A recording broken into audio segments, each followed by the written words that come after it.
Hello and welcome to Hit the Bricks. Everything that's interesting about Guthrie, Oklahoma.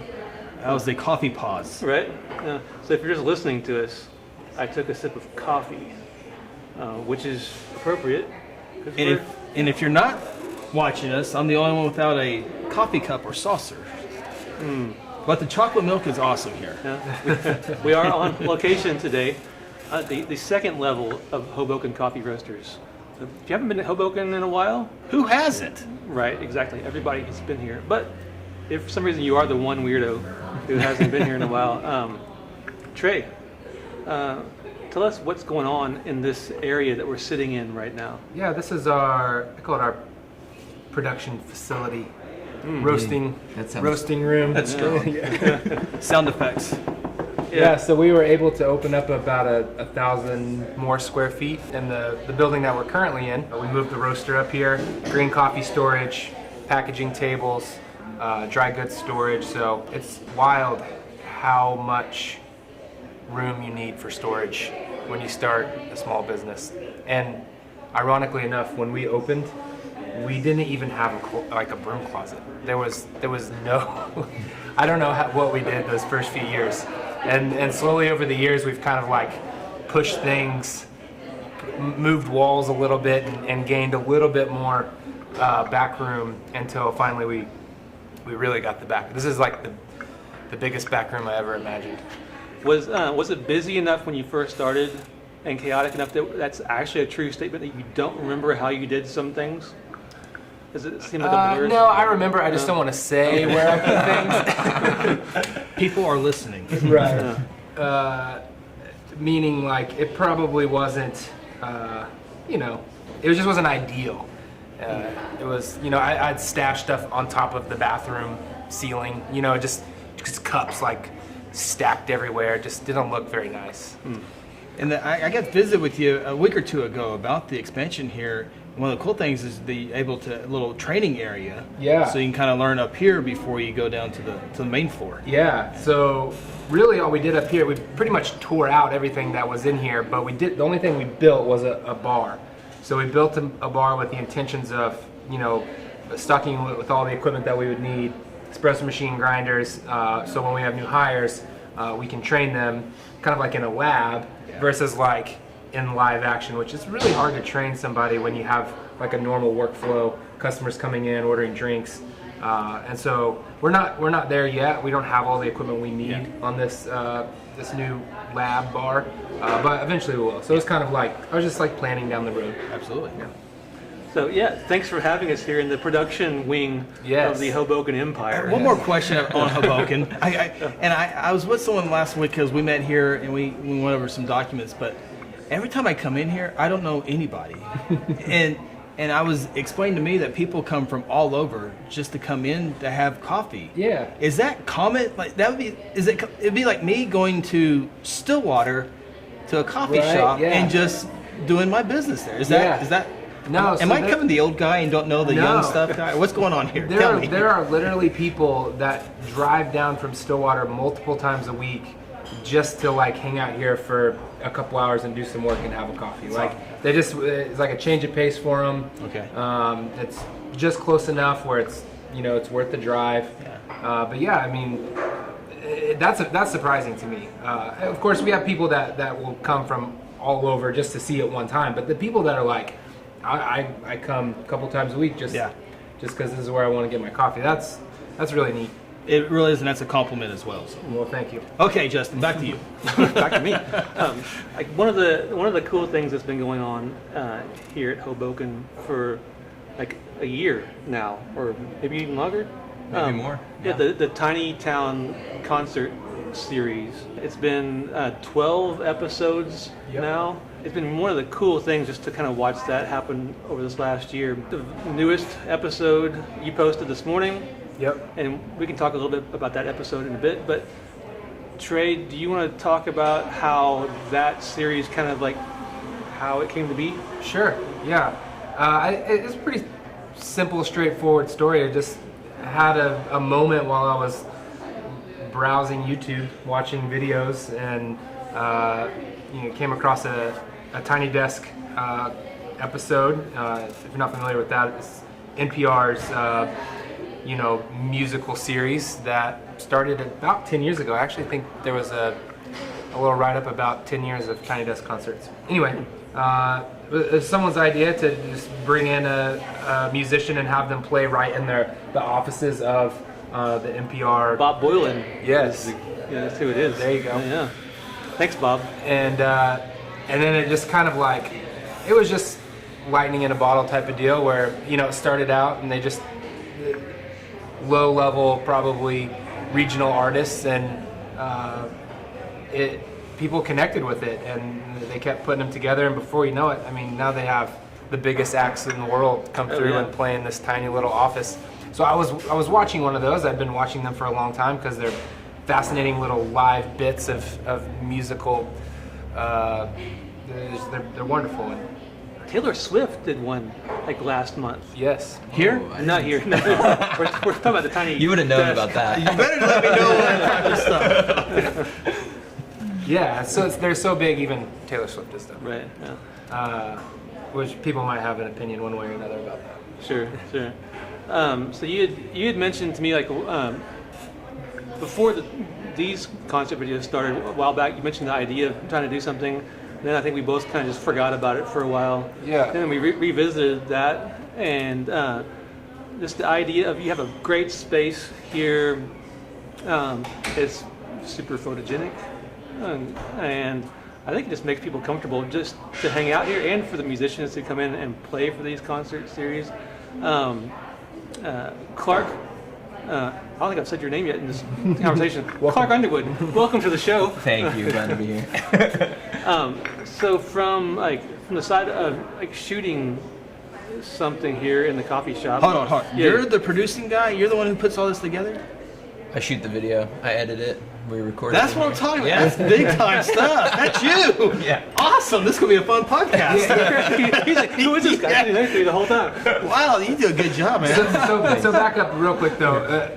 I was watching the NPR version, and I asked Justin, because Justin's a musician and he knows the music world very well. I said, "Kid, how hard is this? Like, this looks like point and shoot. You bring somebody in, they play music. Like, we can do this, right?" And he was like, "Yeah, I think we could do it." Of course, like, I couldn't do it by myself, and honestly, like, Justin and I together maybe could have pulled off a kind of low-level version of it, but Clark was clutch, and we knew Clark, and I knew that he was doing awesome video work, and he's kind of the secret sauce. So Absolutely. Well, that was your first version. Was you called me and said, "Clark, I got this camera from your father-in-law," and you said, "I've been playing with it and I've got this idea. I know that I can film it, but I don't want to edit it or don't have the time or the capacity. Would you do it?" And you explained the whole idea, and that piqued my interest. I said, "Well, that sounds like something I would like to be involved in. Let's see if we can make an arrangement, figure things out to where I can help film it and we can really put it all together and get it done without having to patch it all different ways." Because I said, I know we can do it. Yeah, and the other way that Clark really helped us out was, like, someone of his skill set would cost thousands and thousands of dollars to put together something like this, and you had just rebranded, I think. Yeah. Like, your company was rebranded, and you wanted to kind of get that name out there. So then we had this idea to bring the city in, and Hoboken, and then the artists, and then Clark's company, and kind of use all of those brands to push this thing out there. And I think that's what was really cool about it is, it's the combination of everybody's skill set coming together. Clark, had you shot like music before?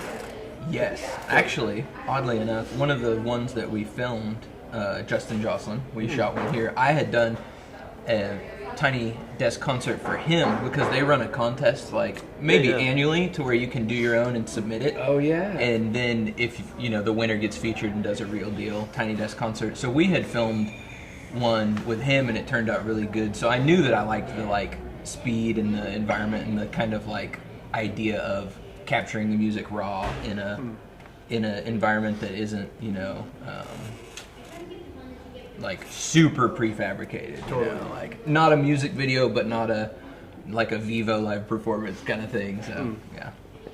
I think Jess said you guys done 12, and I know how you guys are. You're professionals.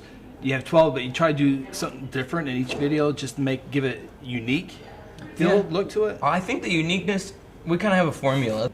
The intro and the outro is kind of where we try and let the artist's character or candor come through, and then the actual performance part is typically the same. I mean, we've changed locations, but the filming style is kind of the same. But that opening conversation, we'll pull different lines, or if they've got some unique equipment, we'll show them setting it up and kind of showcase the uniqueness there. Yeah, I think my favorite part in every video is watching the musician open up their instrument case, and Clark is always like, oh, when they start doing that, he's like, let me get over, and he gets his camera set up, and then when it's all pieced together, it's such a cool moment every time. Before we started, you were talking about, one of you were talking about Tim Easton, and how he walked in, opened his guitar, and he's just ready to play a song, and so it's fun to watch you, as soon as they come in, you're trying to grab it, a shot of whatever they're doing, because like with Tim, he's instantly saying something that you're like, oh, I gotta record what he's talking about. He had some kind of great story about Woody Guthrie and a sticker or something. I can't remember what it was now. Yeah. But he instantly started giving you sound bites. You're like, oh, we have to record this. Yeah, and that's one thing that's fun is it's not formulaic in the sense of hey, we need this shot for the video. It's we really are just trying to get everything that's happening and see how it comes together. So yeah. And it happens, and we get them knocked down in 30 minutes. I think one of my other favorite stories was Bo Jennings, I think. And actually, I wasn't even here for Bo Jennings. We recorded that the morning that my youngest daughter was born. So I heard this after the fact, but he showed up, played it one time, and then goes, well, I got to go to work. And he took off in his car, and he drove to Oklahoma City and went to work. I think every video that we've made has happened in one take. When they play the song, and that's it. We got it. Bo finished, and he was like, yeah, I'm not going to do any better than that. Let's keep it. Well, and you said it took 30 minutes to do that. Here's the real question. When the real work happens, how long does it take you to put all that together into a final piece that you like? Because this is the easy part talking here. Because here after we get done talking, Aaron's got to go and produce all this together. So how long, a little 30-minute deal, how long does that take to edit? Yeah, it's hard to say because some of them we'll shoot two in one morning. August, which makes it a little helpful because once you sit down and you're doing it all, you can kind of get in a flow. But I mean, it probably takes a work day to get it done. It's probably an 8-hour deal. Yeah. Right. I believe it. It's good stuff. It's good stuff. And that's with already having, the intro text designed and the ends. Kind of the whole thing's know how it goes. The first one took, a long time to figure out what we were going to go with. You did a good job. I appreciate that. Shooting a live musical performance versus anything else you do, what's from your side of things, what's different? Obviously there's music involved, but what is challenging about that as opposed to a commercial for somebody? Or right. Well, I think it's there's sort of a balance to it of we want these to feel they're performing for the audience. So we film pretty close, we're really close. It feels intimate. A lot of times the shots that Trey loves of them pulling their instruments out is they weren't set up.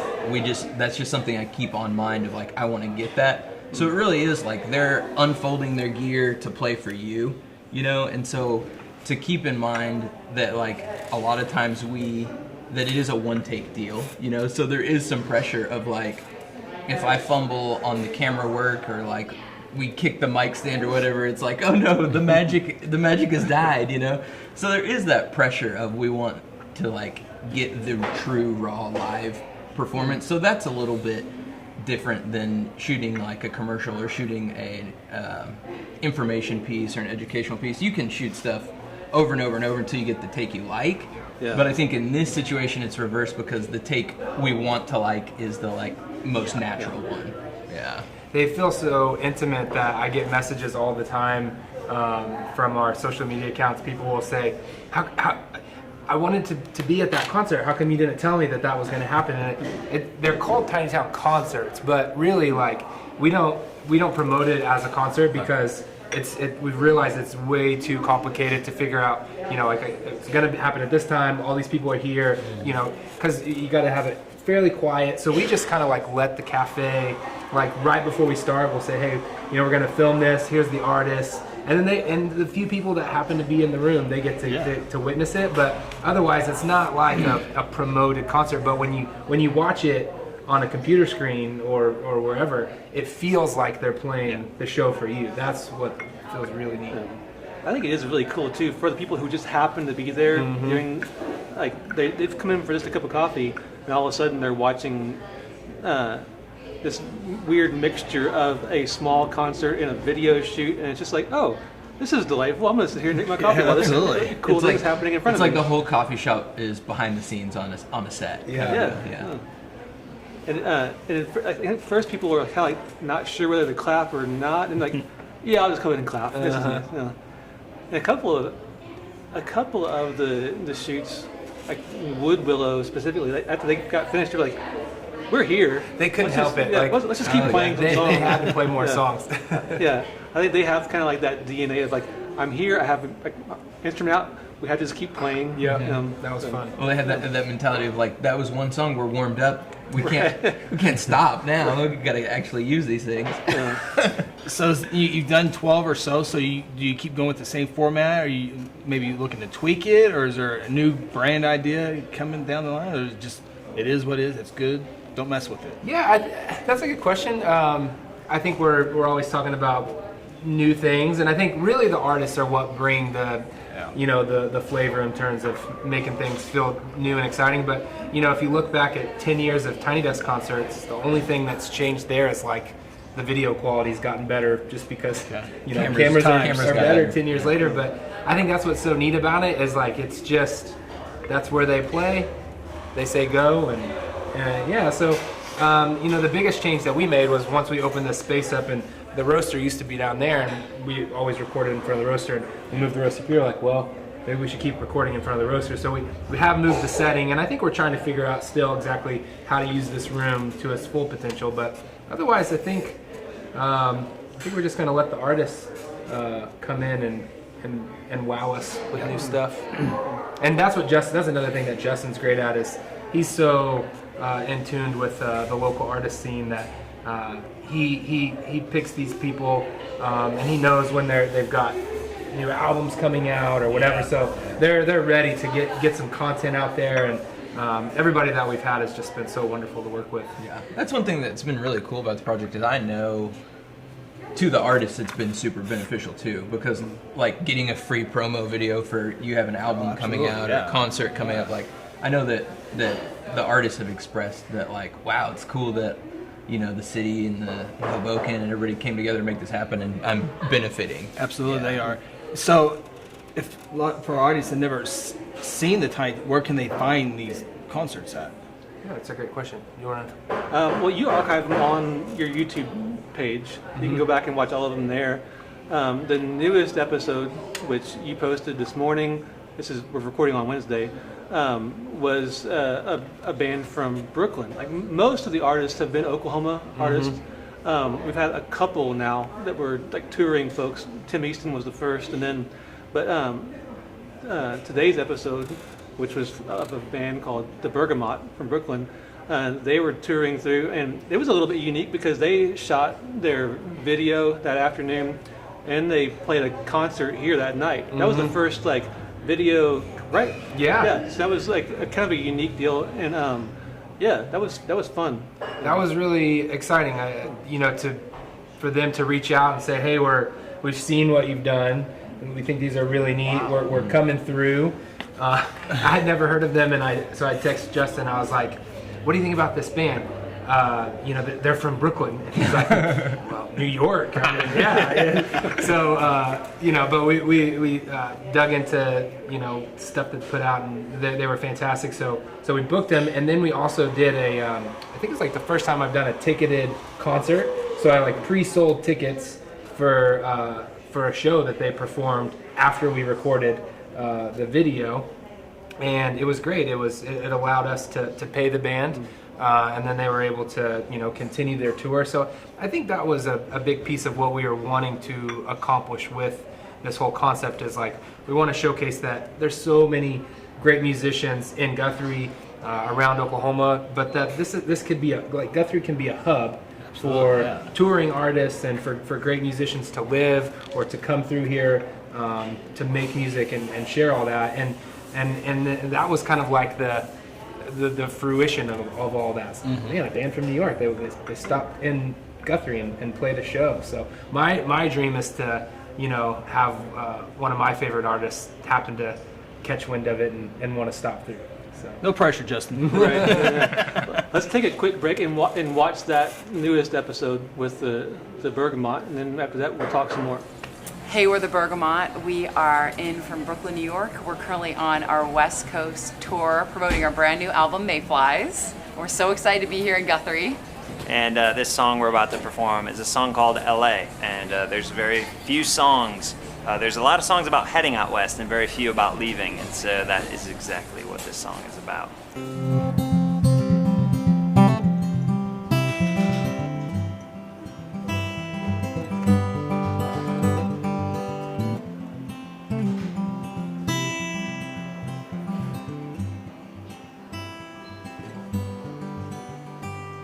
She left LA with a song in her head. Ellie left LA and off she went. She left for the city with the stars in her eyes. Ellie left LA and she doesn't know why. So she's moving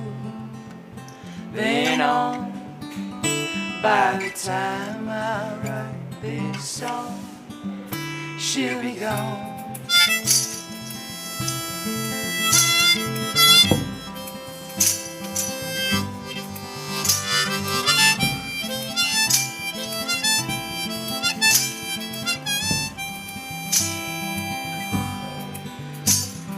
Kids all cry, cause they don't understand.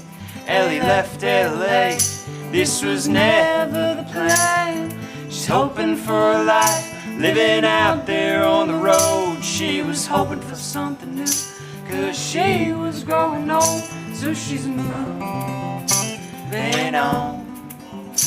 By the time I write this song, she'll be gone.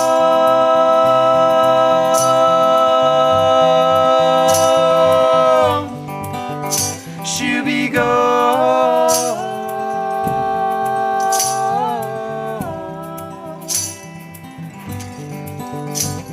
Goodbye, LA.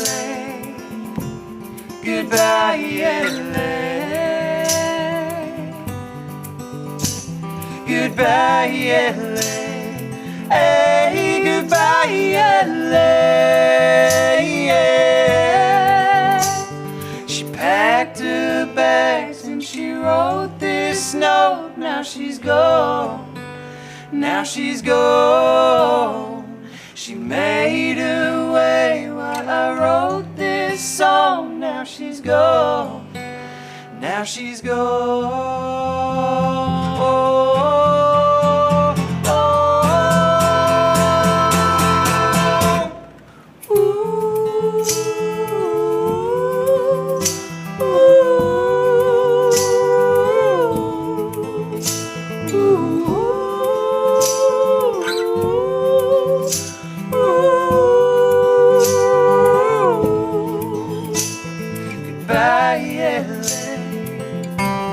Goodbye, LA. Goodbye, LA. Hey, goodbye, LA.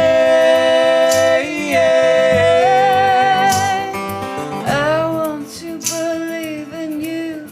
Goodbye, LA. I want to believe in you.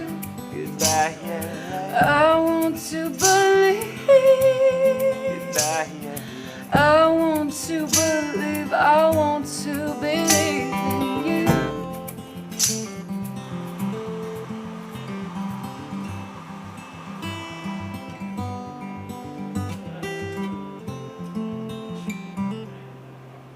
That was the Bergamot with their song L.A. They're from Brooklyn and they sung about LA. Correct. Yeah. I Got think it. they lived in L.A. and left L.A. back and forth, that kind of thing. Yeah. They had a lot going on. Right? Yeah. Yeah. And that was another, that was the first time I think that we've recorded a trio. Yeah. Right? Yes. I think we've done duos. I think you're right. Yeah. So that's a little bit of a challenge too, like audio wise, because like we're a pretty minimalist setup for this. We've got our 2 microphones. Yeah, making sure we Yeah. get everybody in the stuff, and it's And we did some experimentation on that. On that one, the one we just watched, I guess, we stuck a microphone inside of his guitar, and that's the audio I ended up using for his guitar. So it ended up being really nice and balanced out. But that was a total Hail Mary of like, oh, we want the harmonica, we want the guitar, we've got a tambourine, we've got a drum, we've got people singing. Like, let's just capture it as many ways as we can, and then piece it together. It really is a miracle that we've maintained like the efficiency of each of these episodes. Like people, like an artist shows up, we get it done, and then they're free to go about their business. But at the same time, we haven't screwed anything up. Yeah. Right, like quality has stayed good. Right. Yeah. Flying by the seat of our pants a little bit sometimes. You're talking about, the dream of having, one of your favorite bands. Is I know you love Wilco. We were talking about like technology earlier. They did, I think it was Wilco that did a Tiny Desk, somewhat recently, and they shot it in with like 360 video cameras, to where you can like pan around and look at the audience there at the NPR headquarters. You got that? Is that on deck? Yeah, sure. Coming up. Come be next time. It was a total trip to do that, and like it felt almost like I felt like I was doing something bad. You felt like you were breaking the rules because you didn't know what was back there for 10 I years? can see like the whole, I'm like, the room's bigger than I thought it was. And, it's cheating. Going back to even like the name of this like, tiny town, obviously it's kind of like, a tip of the hat to Tiny Desk, but at the same time, Guthrie is a small town that, we've talked about this a bunch, like a small place that ends up packing a lot of like interesting stuff into a tight, compact. We punch above our weight a lot, and so talk a little bit about how like I don't know, the video series is kind of like symbolic of that a little bit. You feel like that way, right? Yeah, totally. And I think it just, you look at the calendar for the year in Guthrie, and you've got just incredible events all year. The Bluegrass Festival. There's house shows that happen in Guthrie all the time. There's just so many different venues that, man, when somebody has an idea like, hey, I'm going to use this space and we're gonna have a show. I knew a kid, Gage Evans, that used to barista at Cafe Evoke, and he was maybe 20 years old, and he just kind of had the bug to promote concerts, and he started doing them in Guthrie because there was so many incredible venues to do them, and he hosted like at least 3 ticketed shows. And would fill up rooms and have these like regional touring artists come through. So I think that, again, there are incredible artistic things happening in Guthrie all the time, but I think there's a tremendous amount of potential for even more. Yeah. And that's what's so powerful about video is you capture it one time and it lives on forever. People see it and they go, man, look what's happening in Guthrie. Yeah, and I think Guthrie is culture conscious. Because when we were on the phone that first conversation, I said, "Why are you wanting to do that? Like, you're a coffee shop. Why are you wanting?" And you said, "Oh, I want to push culture. I want to show people art. I want to capture art in our space." And I thought, "Oh, okay, I like that." Yes. And like, with it being kind of a metaphor for Guthrie, I like how it's this comfortable setting for both like the artists and the people hanging out in your cafe. And it's just this nice, relaxed thing, which is Guthrie, but it also has it's promoting art. It's giving a context for people to kind of like share what they do artistically, which is Guthrie. And so, activity plus that atmosphere plus art, and it's kind of like Guthrie in a nutshell to me. Totally. Good idea, Trey. Well done. Yeah. Well, it's very relaxing. You don't have to. You can allow it to come to you instead of just kind of like focus looking for something. It's just There's very little Relax. pretense Yeah. in Guthrie and with what we're doing. Yeah, we have our moments. You never know. One thing we haven't mentioned is at a certain point last year, KOSU came on board to help kind of like promoting it a little bit. Yes. So thanks to the kind folks there at KOSU and the SPY for helping get the word out about the Tiny Desk. Hearing Talent something concert. that you do on the radio, like it's one of those kind of like I don't know, starstruck moments. Like I can't imagine being an actual artist that has their song on the radio, because just when I hear KOSU, I happen to be in my house with the radio on, and they're like, Tiny Town concerts, however they promote it. I'm like, oh, how cool is that? I love it. I was there. It's only happened like a couple times for me in terms of like my music, but I have to admit, like I have like videotapes like the radio, and like send it to my mom. Mom, look at this. Yeah, so they bring a level, I think, of not professionalism, but gravity. Like KOSU is behind this, the SPY FM. They validate it a second time. Yes, absolutely. Yeah, so Ryan LaCroix putting that little spot together about tiny town concerts that you hear on the radio. Like, oh, that's nice. Yeah, and then we're capturing the audio and we're sending it to them. So then, potentially local artists that perform here, they can take that audio and Ryan can play it on one of his like Oklahoma rock shows or something. Yeah. So And at that, what kind of benefit is it to play somewhere, they capture the audio and send it to a radio station that you already have we play these. So Exactly. it's pretty cool. So if you know somebody that wants some tremendous amount of exposure, contact Justin. Tremendous amount. Cool. So here's to another year of Tiny Town concerts. It was fun. Good job. So Trey, thanks for having us today Absolutely. here at production headquarters. And Clark, thanks for stopping by again. Hey, good to be here. Right on. Clark's company, The Visual Brain. If you need video production. For all your video needs. Do you have like a little tagline that you use for? No. No. Okay. Never mind. It's in the works. Cool. Next time. All right. We'll see you guys next week on Hit the Bricks. Coming home,